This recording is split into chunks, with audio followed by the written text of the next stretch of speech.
नमस्कार दोस्तों, आप सभी का बहुत बहुत स्वागत है आपके अपने चैनल उमंग ज़िंदगी में।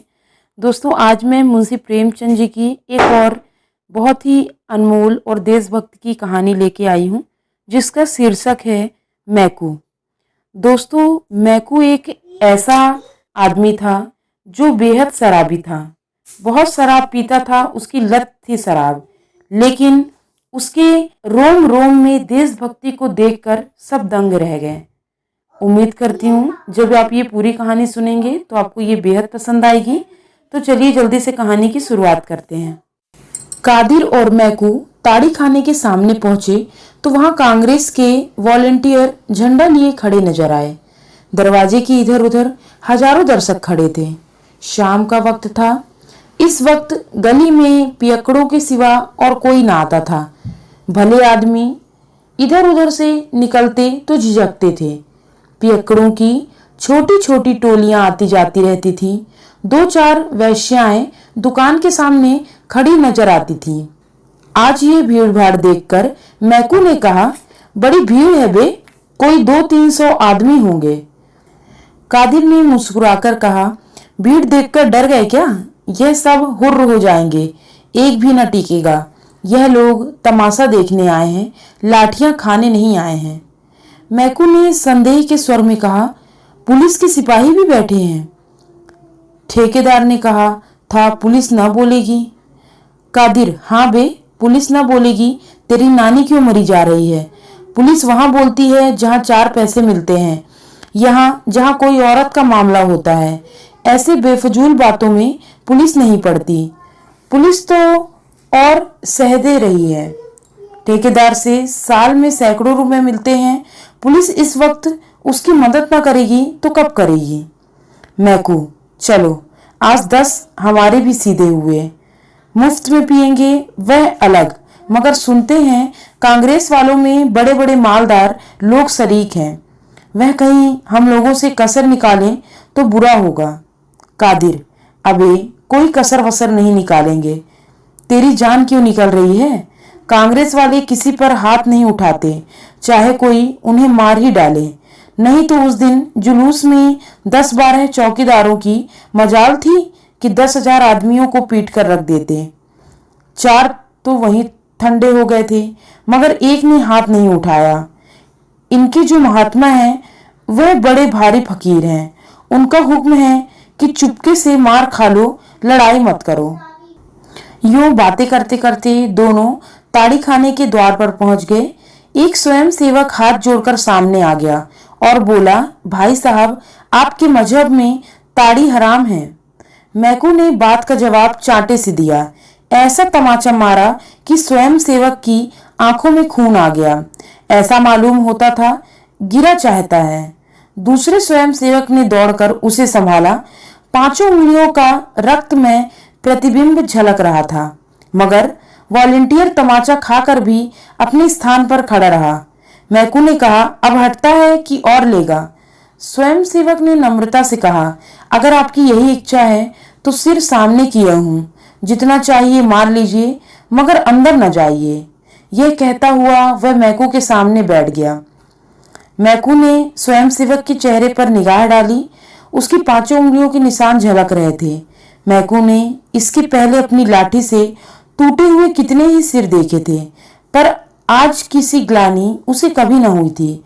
वह 5 उंगलियों के निशान किसी पंचसूल की भांति उसके हृदय में चुभ रहे थे। कादिर चौकीदारों के पास खड़ा सिगरेट पीने लगा। वहीं खड़े खड़े बोला, अब खड़ा देखता क्या है, लगा कस के एक हाथ।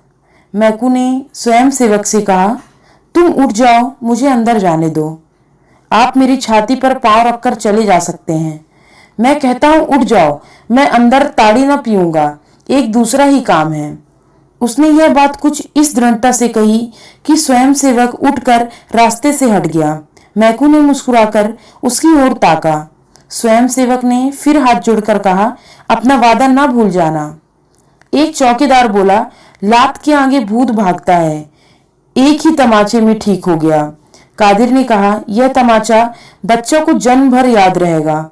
मैकू के तमाचे सह लेना मामूली काम नहीं। चौकीदार आज ऐसा ठोको इन सबको कि फिर इधर आने का नाम न ले। कादिर, खुदा ने चाहा तो फिर इधर आएंगे भी नहीं, मगर हैं सब बड़े हिम्मती, जान को हथेली पर लिए फिरते हैं। मैकू भीतर पहुंचा तो ठेकेदार ने स्वागत किया। आओ मैकू मियाँ, एक ही तमाचा लगाकर क्यों रह गए? एक तमाचे का भला इन पर क्या असर होगा? बड़े लतखोर हैं सब, कितना ही पीटो असर ही नहीं होता। बस आज सबों के हाथ पांव तोड़ दो, फिर इधर ना आए। मैकू, तो क्या और ना आएंगे? ठेकेदार, फिर आते सबों की नानी मरेगी।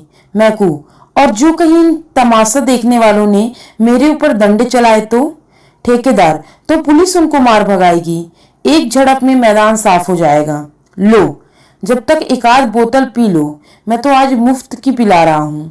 मैकू, क्या इन ग्राहकों को भी मुफ्त?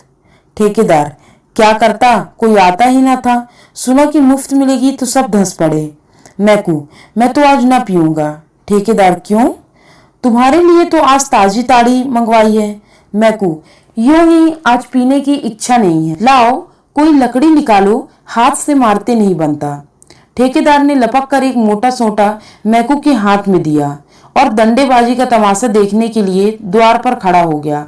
मैकू ने एक क्षण डंडे को तौला, तब उछलकर ठेकेदार को ऐसा डंडा रसीद किया कि वहीं दोहरा होकर द्वार में गिर पड़ा। इसके बाद मैकू ने पियक्कड़ों की ओर रुख किया और लगा डंडों की वर्षा करने। न आगे देखता था न पीछे, बस डंडे चलाए जाता था। ताड़ीबाजों के नशा हिरन हुए, घबरा घबरा कर भागने लगे, पर किवाड़ों के बीच में ठेकेदार की देह बिंधी पड़ी थी।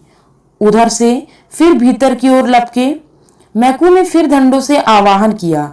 आखिर सब ठेकेदार की देह को रौंद रौंद कर भागे। किसी का हाथ टूटा, किसी का सिर फूटा, किसी की कमर टूटी। ऐसी भगदड़ मची कि 1 मिनट के अंदर ताड़ी खाने में एक चिड़िए का पूत भी न रह गया। एकाएक मटकों के टूटने की आवाज आई। स्वयं सेवक ने भीतर झांककर देखा तो मैकू मटकों को विध्वंस करने में जुटा हुआ था। बोला, भाई साहब, अजी भाई साहब, आप गजब कर रहे हैं। इससे तो कहीं अच्छा है कि आपने हमारे ही ऊपर अपना गुस्सा उतारा होता।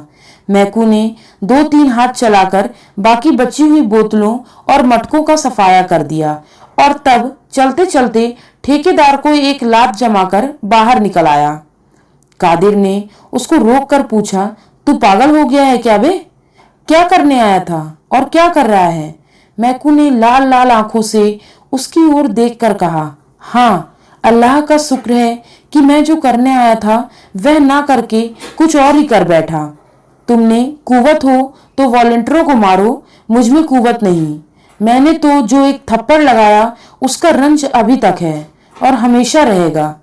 तमाचे के निशान मेरे कलेजे पर बन गए।